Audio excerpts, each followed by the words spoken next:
that?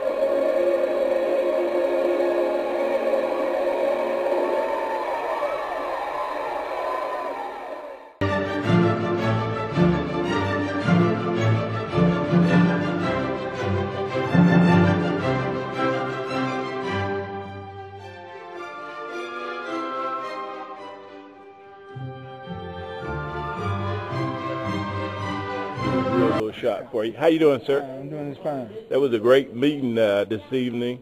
I just want to introduce you to my crowd. I have over 40 million people throughout the world watch Nate Perkins live TV.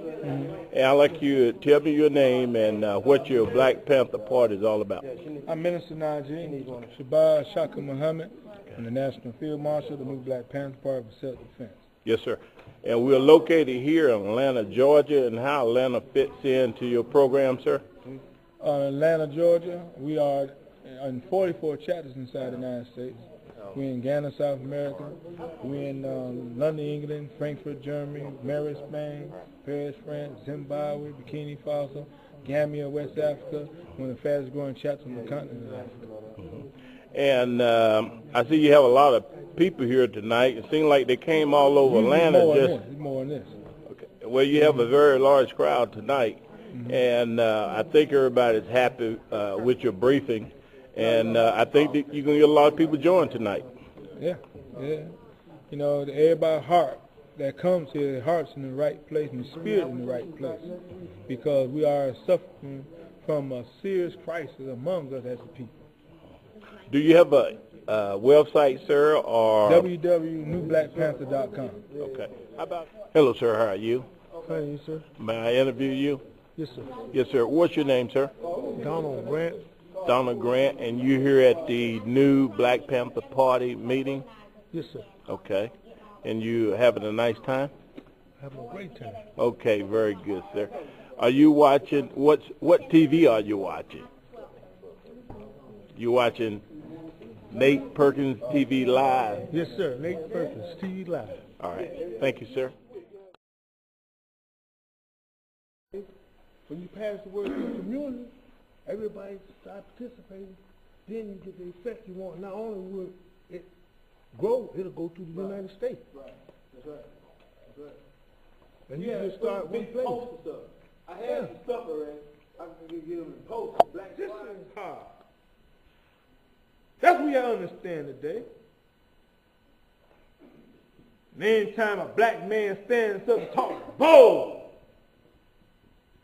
talk war against the enemy, Negroes and reverends and stuff and civil rights and stuff, want to shuffle and scratch and yesterday tiptoe to the fruity, punkified, sissified, scared to death, homogenized, pacified niggas.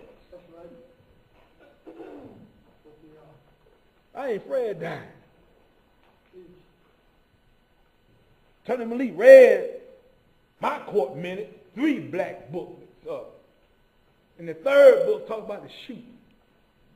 Shot right here, shot the K9, shot Brother John, you sold out. It's time to get out. Black power. Black power. Answering the question, anybody has something on their heart they want to say, here's a good say. Black power, family. Black power.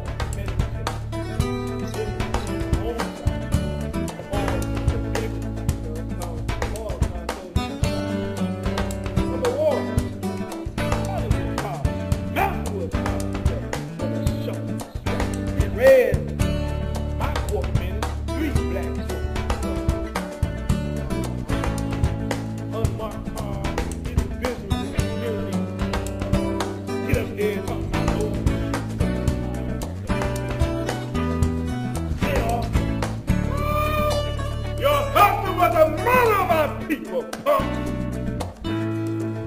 that's how we got come in. Your husband was a murderer.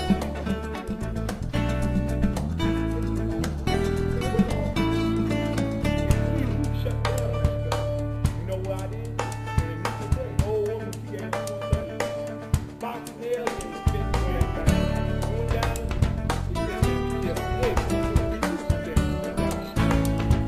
but this is what I did. 44 chapters. Everybody's heart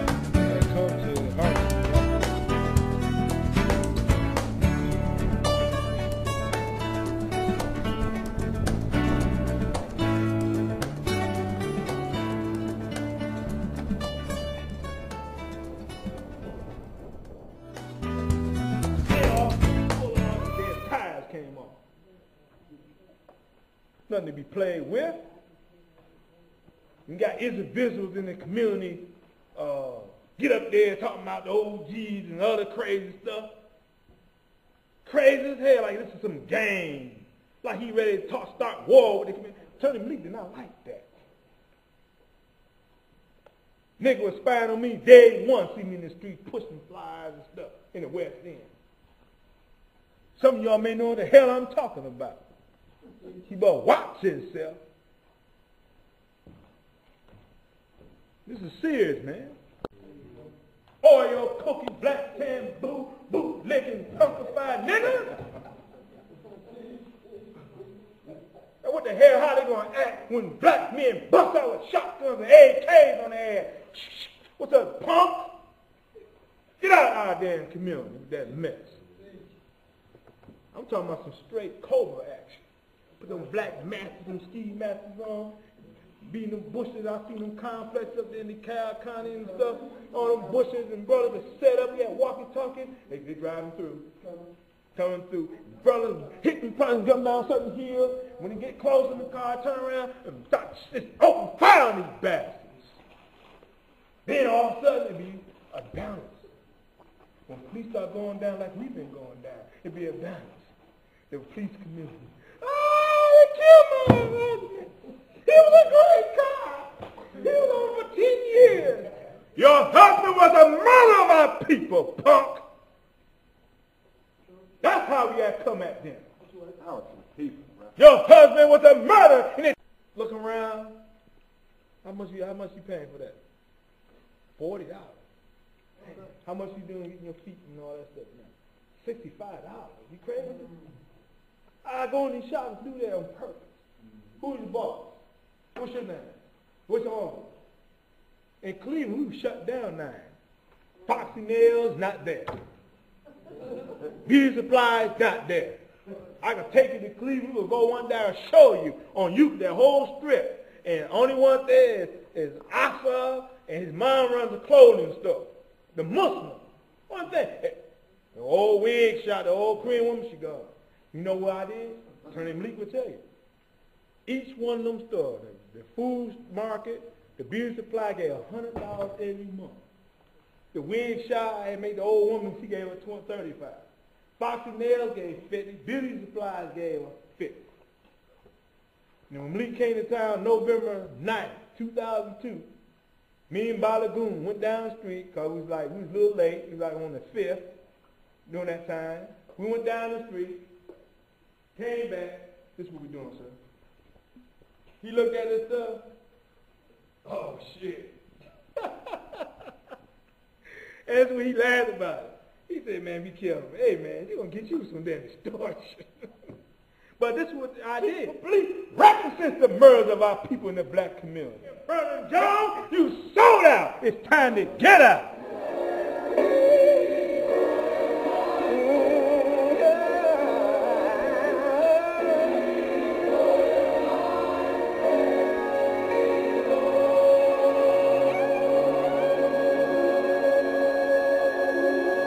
I've got mercy lights out there to keep it bright. I'm as mad as hell. I'm as mad as hell. And somebody's going to answer to that.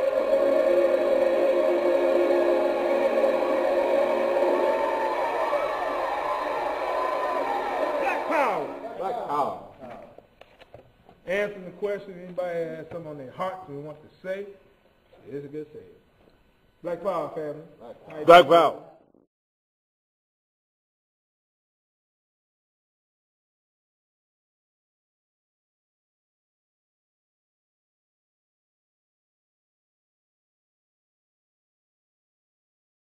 Dr. King was a real man.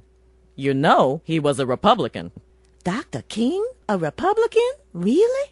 Democrats passed those black codes and Jim Crow laws. Democrats started the Ku Klux Klan. The Klan? White hoods and sheets? Democrats fought all civil rights legislation from the 1860s to the 1960s. Democrats released those vicious dogs and fire hoses on blacks. Seriously?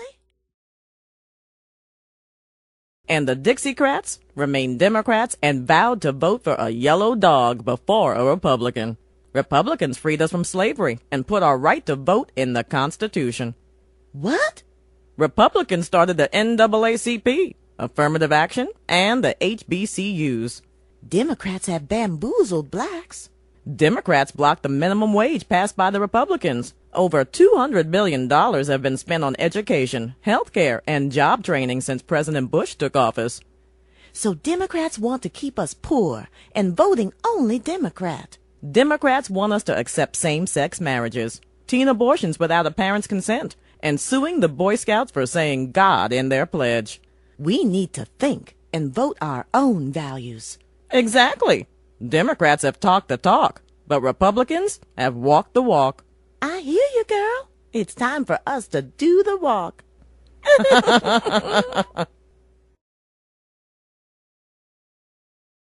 I hung on so long to give this to say about the military. I don't know what they're doing now. Okay, but let me tell you about the military, did it I work? was a part of that. Now, I'm wondering if it worked, because let me tell you why I asked. It worked. It worked then. I don't know what they're doing now. Okay, I'm wondering if it worked and how sincere they were. Because we had two people walking down the street in a military town in the 90s, early 90s. This was the 70s. Killed. This is in the 90s. Killed. A black man, black woman, both in the military.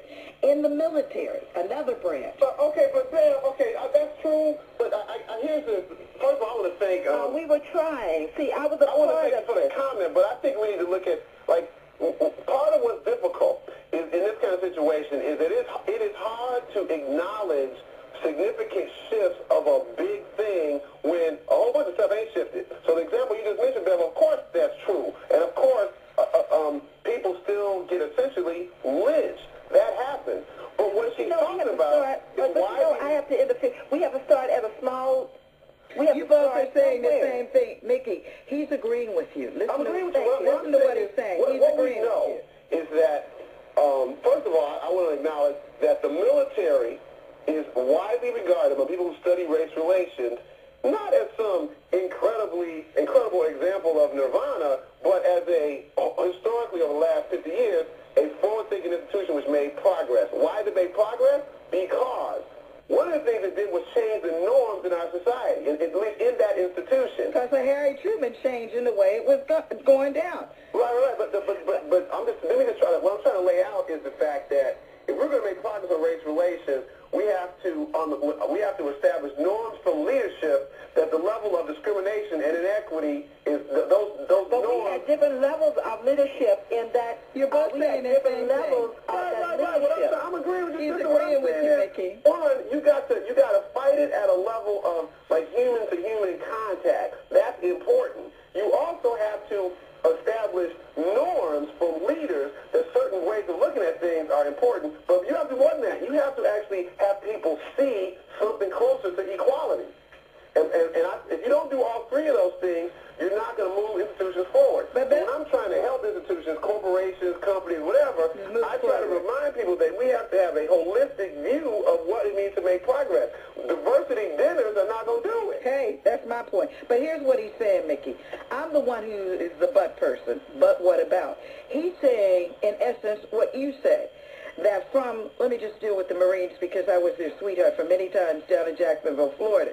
And I can talk to you about black Marines who had graduated with PhDs and who worked the kitchen duty because of racism. Did they move from that? Yes, they have. Are there many opportunities in the Marines for officers? My uncle is a leading example of that. But is it better for black soldiers? Not necessarily. So what he's saying is that as I look at the not necessarily, I have to look at it has made progress, which is what I have a difficult time doing. Because I don't see two folks as making progress. I don't see the fact that we're still the highest unemployed because of simply the color of our skin. I can't see that as making progress. And it's hard for me. It's hard for me to say, because we have to hold on for identify themselves and they kick the door down. What I'm saying is we need to call out the way that racism affects, drives those deadly outcomes. Deadly to who? Deadly to us. All right, but we also... Hold up, let me just finish this one, Bam, hold up. What I'm saying is we need to call that out in our prophetic voice and be angry and outraged. And at the same time, we need to talk about how that sin, that we resent other people, that we don't like other people, that we're different than other people, is a disease that we all share. And that, I think that's not real. Because we've been taught that. It's a better conversation about what's real about it. I agree with you, but that's because we have been taught that. And as we call out that form, we have to call out the self-hatred, that living under that constant pressure of the color of your skin denoting your character, your being, your behavior, you as a black man, your behavior, me as a black woman, whether we can be accomplished or not. We have to call it out when it affects us. How dare a black man shoot another black man in the street because he owes him $10 on some drugs? How dare a young black man get a young girl pregnant with no sense of how he's going to take care of her? That's because he's been taught, as every other ethnic group, I don't care where you are, Asians coming to America, have been taught that they're better than blacks by the conqueror. And so we have to address the conqueror, and we have to address those who are conquered, who continue to permeate the myth. Hi, I'm Gumdrop the Elf.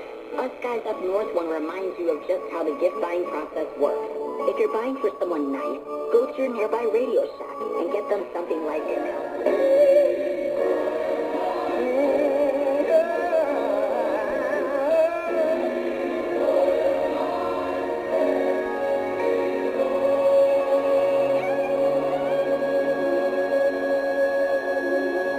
I've got mercy lights out there to keep it bright. I'm as mad as hell. I'm as mad as hell. And somebody's going to answer to that.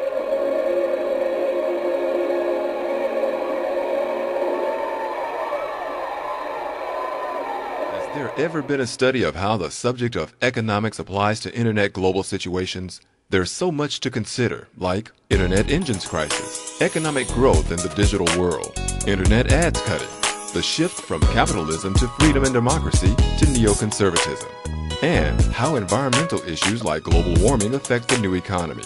Fortunately, author Nate Perkins took the initiative to address these issues in his recent book entitled Googlenomics. In this necessary and superbly written book, Perkins casts his expert eye over all aspects of the internet business and presents some intriguing conclusions.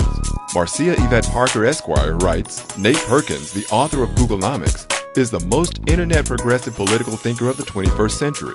The author's ultimate aim is to bring the community into the mainstream of American life and to the World Wide Web as quickly as possible. Perkins develops the theory of public views and applies it to the question, where do we go from here when it comes to public expenditures in the United States?